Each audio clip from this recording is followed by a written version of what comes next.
Et bonjour à tous, j'espère que vous allez bien, moi ça va. Alors je ne sais pas si la pleine lune a eu un effet considérable sur vous. Moi j'ai préféré rester éveillée jusqu'à 4 heures du matin, voilà. Donc on va regarder aujourd'hui comment on se sent donc après ce passage de la pleine lune. Et est-ce que vous avez retrouvé une paix intérieure ou au contraire, là vous allez rentrer en introspection parce qu'il y a des choses qui sont remontées à la surface et ben vous rentrez dans une nuit noire de l'âme. Mais ne vous inquiétez pas, c'est pour une bonne renaissance, ok? Donc comme je vous ai dit, la pleine lune est souvent perçue comme un moment de transformation intense et les énergies qui suivent ce passage peuvent varier selon les individus, d'accord? Donc pour certains, elle apporte une paix intérieure retrouvée, une sensation de lâcher prise, d'accord? Et bien sûr de clarté mentale. Pour d'autres, on passe à la nuit noire de l'âme, une introspection profonde ici et parfois difficile pour certains, d'accord? Donc, ça peut être une période où il y a eu des émotions qui étaient enfouies et qui remontent soudainement à la surface. Mais comme je vous ai dit tout à l'heure, ne vous inquiétez pas, c'est pour une bonne renaissance spirituelle ici, ok?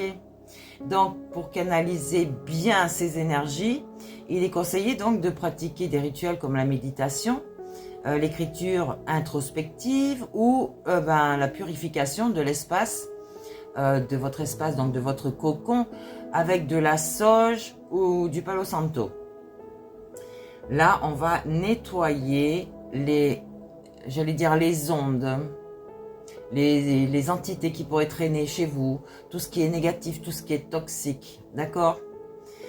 Donc, on va regarder quelles pratiques on peut faire pour se rééquilibrer, donc après la pleine lune. Je vous en ai parlé plein de fois, hein, mais je préfère le redire pour les petits nouveaux, n'est-ce pas? Donc, il y a la méditation profonde, la respiration consciente, d'accord? On va faire un bain purificateur, donc avec du sel, des huiles essentielles. Vous pouvez utiliser la lavande ou le romarin, d'accord? Ça va éliminer les tensions accumulées, d'accord? Donc, on va écrire. On appelle ça une écriture libératoire. On va noter tout ce que vous souhaitez libérer en fait. Vos peurs, vos doutes, vos habitudes négatives. Et vous allez brûler symboliquement ces pages-là pour marquer votre volonté de transformation. Vous ne voulez plus avoir de peur, vous ne voulez plus douter sur tout, vous voulez vous débarrasser de vos énergies négatives, et brûlez tout ça. Donc là c'est un nettoyage énergétique, hein, avec la sauge et le palo santo pour purifier cet espace et rééquilibrer donc vos énergies. On fait un petit peu de yoga, hein, on fait des étirements doux, des postures relaxantes comme celle du yin yoga. Ça peut vous aider à relâcher aussi les tensions physiques et émotionnelles. Et surtout, on va bien s'hydrater. On boit beaucoup d'eau, d'accord, pour donc éliminer nos toxiques, hein, par les voies naturelles. Et on va s'assurer de bien dormir pour permettre à notre corps de se régénérer. Alors si vous êtes comme moi, que vous tardez dans la nuit parce que tout est calme, le silence, tout est parfait pour méditer, pour pratiquer, d'accord, la méditation. Ouais, on veille tard en ce moment, on dort un peu la journée, mais il va falloir reprendre ses vieilles habitudes, n'est-ce pas? D'accord. Donc, il faut un sommeil réparateur ici. Ouais, ça permet donc à votre corps de se régénérer. Et donc, les bienfaits des rituels post-pleine lune, n'est-ce pas? Ça va vous libérer émotionnellement. Vous allez vous débarrasser de vos émotions négatives, des énergies stagnantes, et on va favoriser ici un sentiment de légèreté et de renouveau, d'accord? Vous allez faire des clartés mentales. Vous allez vous recentrer et prenez le temps de réfléchir. comprendre ses objectifs et ses intentions pour votre avenir. On va renforcer l'ancrage. Les pratiques comme la méditation ou les bains purificateurs aident à se reconnecter à soi-même et à la terre. On va apporter ici un sentiment de stabilité, d'accord? On va s'équilibrer énergétiquement, donc avec des purifications, d'accord, comme je vous ai dit. L'utilisation de la sauge, du sel, oui, vous pouvez mettre du sel aussi dans votre pièce, dans les 4 coins des murs. Vous allez rétablir un flux énergétique harmonieux ici, d'accord, dans votre environnement, mais dans vous-même aussi. Donc, on va manifester des intentions ici, de belles intentions sur ces désirs, en les exprimant clairement, d'accord?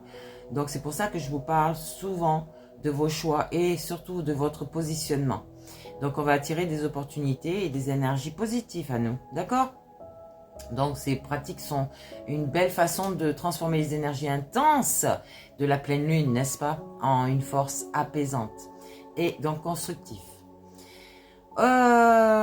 Vous avez ces rituels qui favorisent une libération émotionnelle ici en vous, d'accord?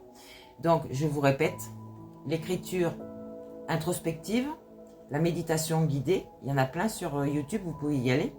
Il y a des rituels de purification, donc sauge, palo santo, et donc le bain de sel, hein, qui va déjà vous détendre avec les huiles essentielles.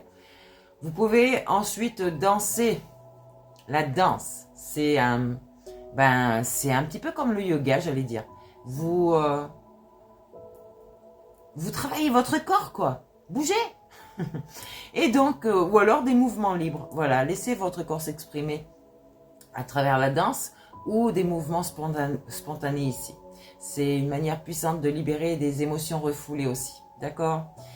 Donc, ensuite, on fait cette visualisation créative. D'accord? Vous visualisez votre double énergétique en face de vous pour vous guérir.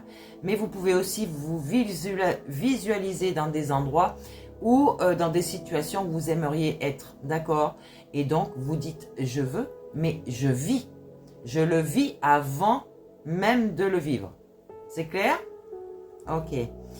Donc là, vous allez non seulement libérer vos émotions dans un flux d'énergie qui s'éloigne de vous en emportant avec lui tout ce qui vous alourdit. Ça veut dire que votre vie présente, peut-être qu'elle ne vous plaît pas, alors vous allez vous libérer donc de vos émotions ici présentes et visualisez-le aussi que vous laissez votre passé, donc votre vie actuelle, pour être dans cette vie que vous aimez, que vous avez visualisée, d'accord ?